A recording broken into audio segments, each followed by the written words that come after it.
नमस्कार, राधे राधे, जय श्री कृष्णा। सभी साथियों का वाई के स्टडी सेंटर 2.0 पे स्वागत है। हमारी चर्चा चल रही थी राजस्थान इतिहास के विषय के ऊपर, और इतिहास विषय में हम बात कर रहे थे 1857 की क्रांति के बारे में, और 1857 की क्रांति के विद्रोह में कर रहे थे। अब पढ़ेंगे राजस्थान में कौन कौन सी छावनियाँ थी।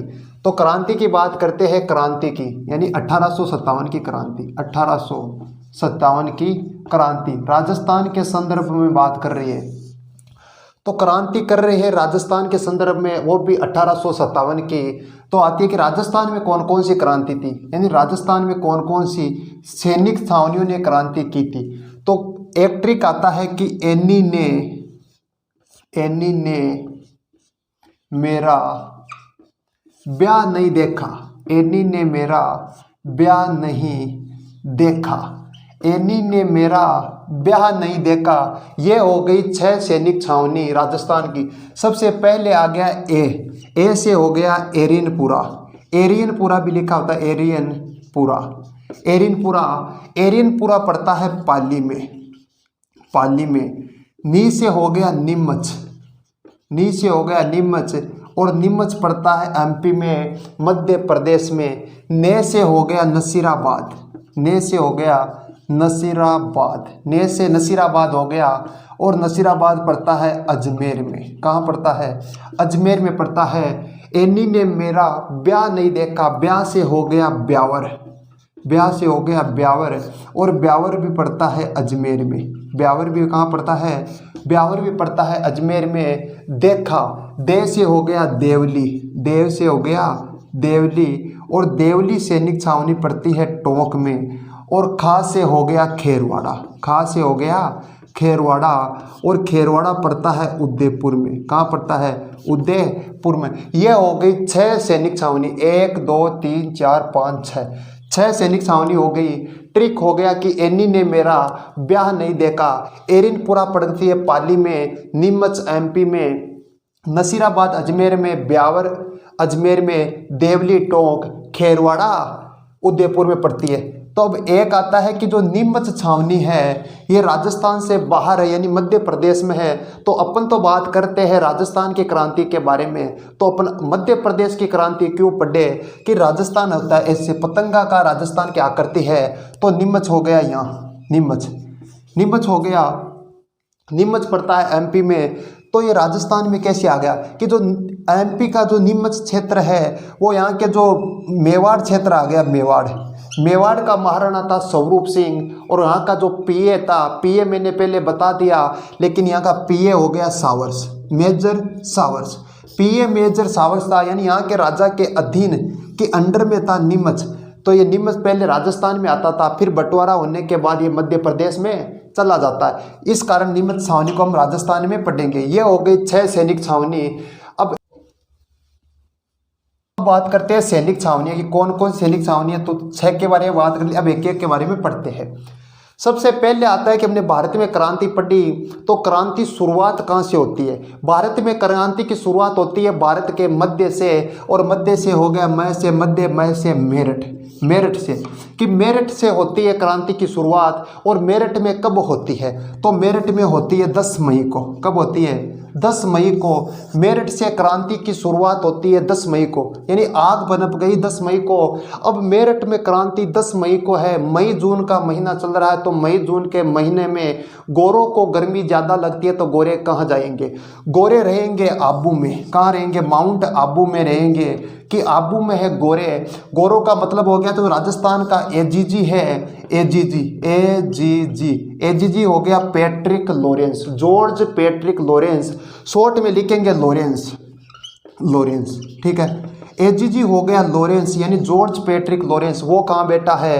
वो आबू में बैठा है। क्रांति की ज्वाला भड़क जाती है मेरठ से, 10 मई को भड़कती है, लेकिन इसको जो एजीजी को जो सूचना मिलती है क्रांति की, वो इसके 9 दिन बाद मिलती है, यानी 19 मई को मिलती है। कब मिलती है? 19 मई, कि 19 मई को इसको सूचना मिलती है क्रांति की, एजीजी को मिलती है, और एजीजी कहाँ बैठा है, आबू में बैठा है। तो एजीजी दो काम करता है। पहला काम, इसे दो चिंता सताती है, तो पहला कार्य तो यह करता है, एक नंबर कार्य है कि इसने जो 1803 की सहायक संधि होती है और 1817-18 की जो आश्रित पार्थक्य की जो संधि होती है, उस संधि के तहत कहा जाता है कि यदि राजा पे मुसीबत आई तो हम गोरे लोग आपकी मदद करेंगे, यदि हम पे मुसीबत आई तो आप हमारी मदद करेंगे, ऐसा इन संधि के तहत होता है।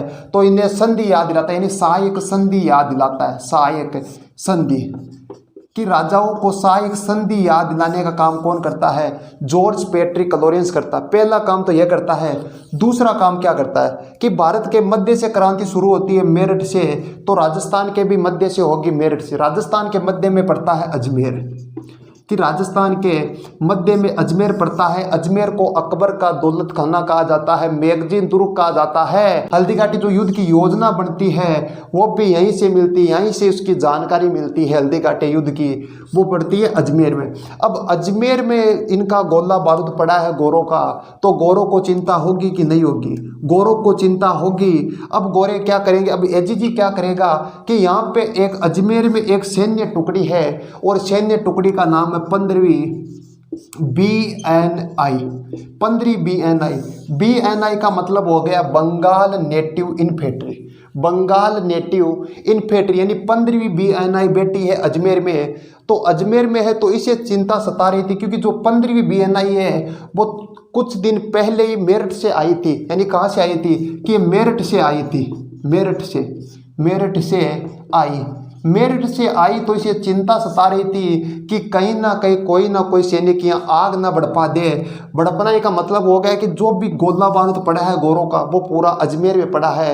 यदि अजमेर पे अधिकार कर लिया इन सैनिक छावनियों ने तो जीतना मुश्किल हो जाएगा हमारा। तो इसको डर सता रहा। तो ये क्या करता है जॉर्ज पैट्रिक लॉरेंस, यहाँ से अजमेर से जो 15वीं नेटिव इन्फेंट्री है, यानी 15वीं जो सैनिक टुकड़ी है यहाँ की, इस सैन्य टुकड़ी को थोड़ी सी दूर जाता है, 30 किलोमीटर दूरी पे जाता है, और यहाँ पर दूरी पर पड़ता है नसीराबाद। नसीराबाद ये भी अजमेर में पड़ता है, नसीराबाद पड़ता है अजमेर में। 30 किलोमीटर दूर आता है तो नसीराबाद आता है, नसीराबाद सैनिक छावनी आती है। और यहाँ से इन सैनिकों को लेके, यानी ये जो यहाँ के जो फौजी थे यहाँ को नसीराबाद लेके आता है। नसीराबाद लेके आते हैं तो अफसरीम जाते हैं रास्ते में, तो बात करते हैं कि हमें यहाँ लाया क्यों जा रहा है। तो बात करते तो नसीराबाद में पहले से एक सैन्य टुकड़ी रहती है, उस सैन्य टुकड़ी का नाम रहता है 30वीं BNI, 30वीं BNI, ठीक है, 30वीं BNI नसीराबाद में रहती है 30वीं BNI, यानी बंगाल नेटिव इन्फेंट्री 30वीं रहती है। और जो 15वीं बंगाल नेटिव इन्फेंट्री, इसी का एक सैनिक रहता है, सैनिक का नाम रहता है बख्तावर सिंह, बख्तावर सिंह, सैनिक का नाम है बख्तावर सिंह।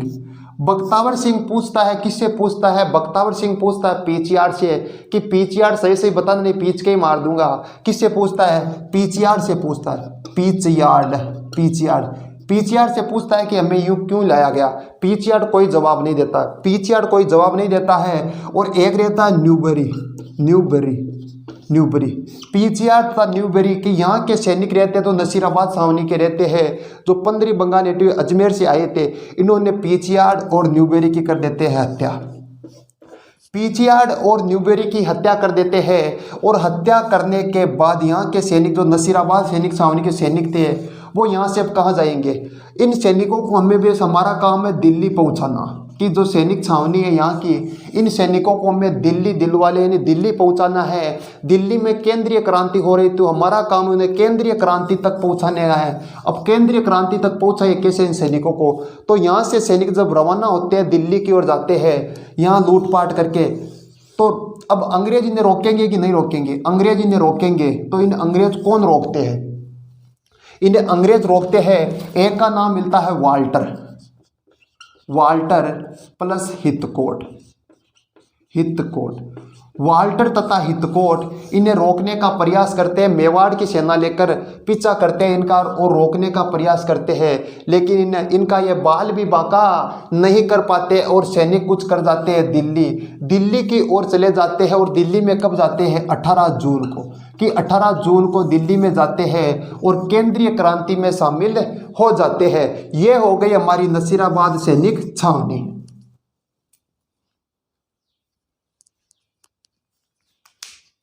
नंबर पढ़ दी हमने नसीराबाद सैनिक छावनी। और नसीराबाद का जो विद्रोह होता है वो 28 मई को होता है, यानी मध्य से क्रांति होती है भारत के मेरठ से।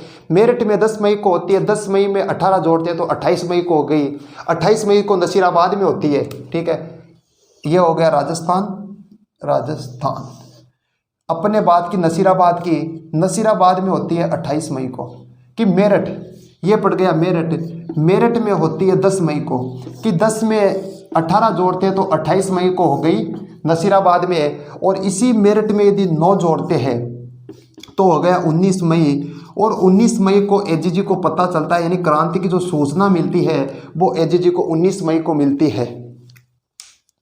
अब आगे आती है नसीराबाद के बाद में नीमच सैनिक छावनी। नीमच पड़ता है एमपी में। नीमच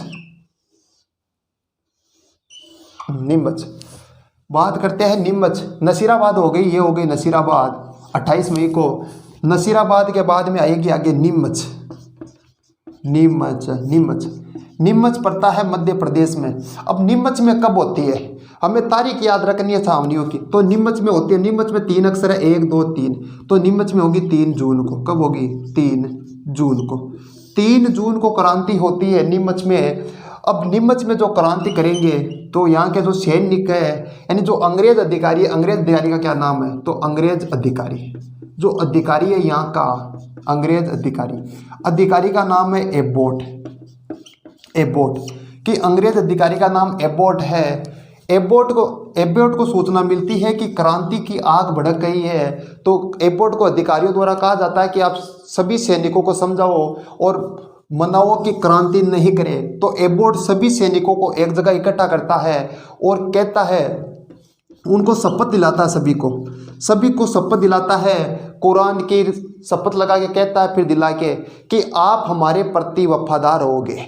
कौन दिला रहा है शपथ? एबोट दिला रहा है। यानी ये नीमच के जो सैनिक है, इन सैनिकों को शपथ दिलाने का कार्य कौन कर रहा है? वो एबोट कर रहा है। एबोट शपथ दिला रहा है और कह रहा है कि आप हमारे प्रति वफादार रहोगे। तो जो यहाँ का एक सैनिक रहता है, यहाँ का जो सैनिक रहता है उसका नाम है मोहम्मद अली बेग। यहाँ का सैनिक का नाम मोहम्मद अली बेग है। एक सैनिक का नाम है हीरालाल बेग। मोहम्मद अली बेग, एक का नाम हीरालाल बेग है। मोहम्मद अली बेग कहता है, क्या आप हमारे प्रति वफादार रहे थे? यानी एबोट कह रहा है इन सैनिकों को कि आप हमारे प्रति वफादार रहोगे। तो अली बेग बोलता है बीच में ही कि क्या आप हमारे प्रति वफादार रहे थे? तो यह क्वेश्चन आया था पिछले पटवार में कि आप हमारे प्रति वफादार रहे। तो मोहम्मद अली बेग का इशारा किस तरफ था? कि अली कह रहा है कि आप हमारे प्रति क्या वफादार रहे थे क्या? तो बताओ कि मोहम्मद अली बेग का इशारा किसकी ओर था? तो अली बेग का इशारा था अवध की ओर। किसकी ओर था? अवध था। अवध की थी बेगम हजरत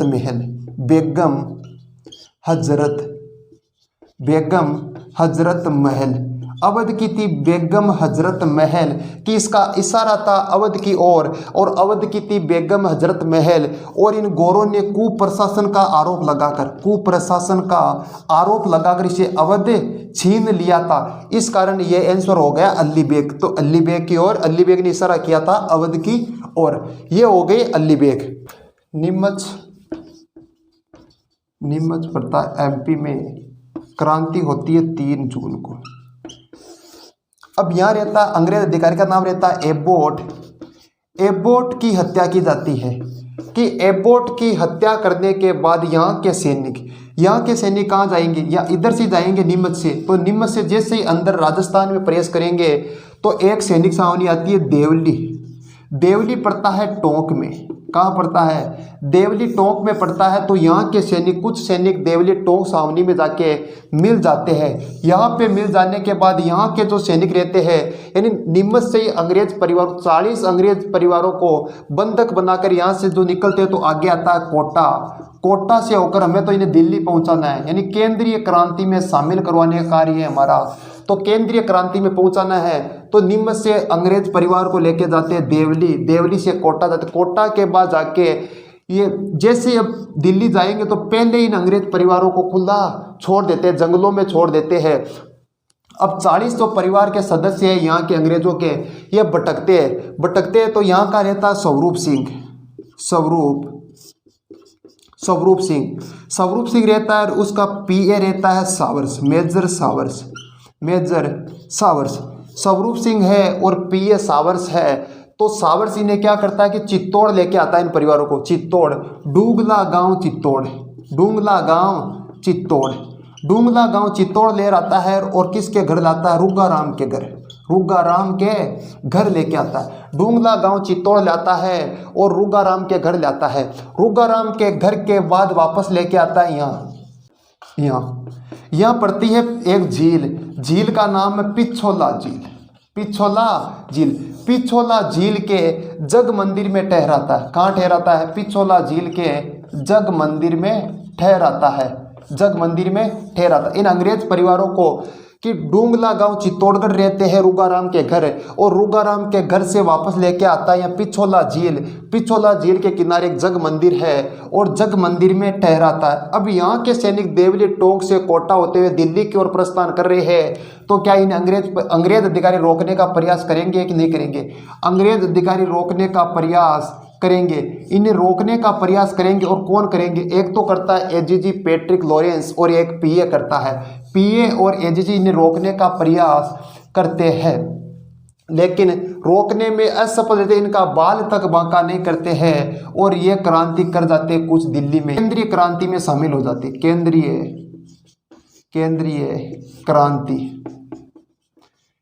क्रांति में शामिल हो जाते हैं। और शामिल कब होते हैं? तो होते हैं 20 जून को। अब हमारा काम है इन्हें दिल्ली तक पहुंचाना, और ये हो गई नीमच क्रांति। नीमच की जो सैनिक छावनी है वो कंप्लीट हो गई। बस मेन चीज़ याद रखना है, नीमच कहाँ पड़ता है? एक तो मध्य प्रदेश हो गया। और कब हुई थी? 3 जून को हुई। तो अंग्रेज अधिकारी कौन शपथ दिला रहा था? तो मिस्टर एबोट दिला रहा था, ठीक है। और यहाँ पे जो क्रांतिकारी जो नेतृत्व करने वाला कौन था? तो एक तो मोहम्मद अली बेग हो गया, मोहम्मद अली बेग हो गया, और एक हीरालाल बेग। ये हो गई नीमच क्रांति। बात की आज सैनिक छावनियों के बारे में। 6 सैनिक छावनी होती है। 6 में से हमने एक तो नसीराबाद पढ़ ली जो 28 मई को होती है। नसीराबाद के बाद में आती है नीमच, मध्य प्रदेश में पड़ती है, तो 3 जून को पड़ती है। ये भी अपने पढ़ ली। 3 जून के जो सैनिक कहाँ जाते हैं? देवली टोंक में जाते हैं, तो अपने देवली भी पढ़ ली। देवली टोंक में कब जाते हैं? तो देवली टोंक में जाते हैं 5 जून को। कब जाते हैं? 5 जून को पड़ती है। तो देवली टोंक की यानी 3 सैनिक छावनी पड़ी। एक तो पढ़ ली नसीराबाद जो 28 मई को होती है। नसीराबाद के बाद में पढ़ ली नीमच होती है 3 जून को। नीमच के सैनिक कहाँ जाते हैं? देवली टोंक जाते हैं, तो देवली टोंक की पड़ ली 5 जून को, ठीक है। देवली टोंक हो गई 5 जून। देवली टोंक के बाद में एक पड़ी थी ब्यावर और एक होती है खेरवाड़ा उदयपुर। ब्यावर और खेरवाड़ा उदयपुर में कोई भी विद्रोह नहीं होता है, तो ये भी अपनी क्रांति समाप्त हो गई। अब आगे आती है एरिनपुरा पाली। 6 नंबर आती है एरिनपुरा की, ये पढ़ेंगे कल। अगली आएगी जो एरिनपुरा की छावनी, वो पढ़ेंगे कल। यहाँ तक की जानकारी सबके समझ में आ गई होगी, आगे की चर्चा करेंगे कल। तब तक के लिए सभी साथियों को नमस्कार और जय हिंद।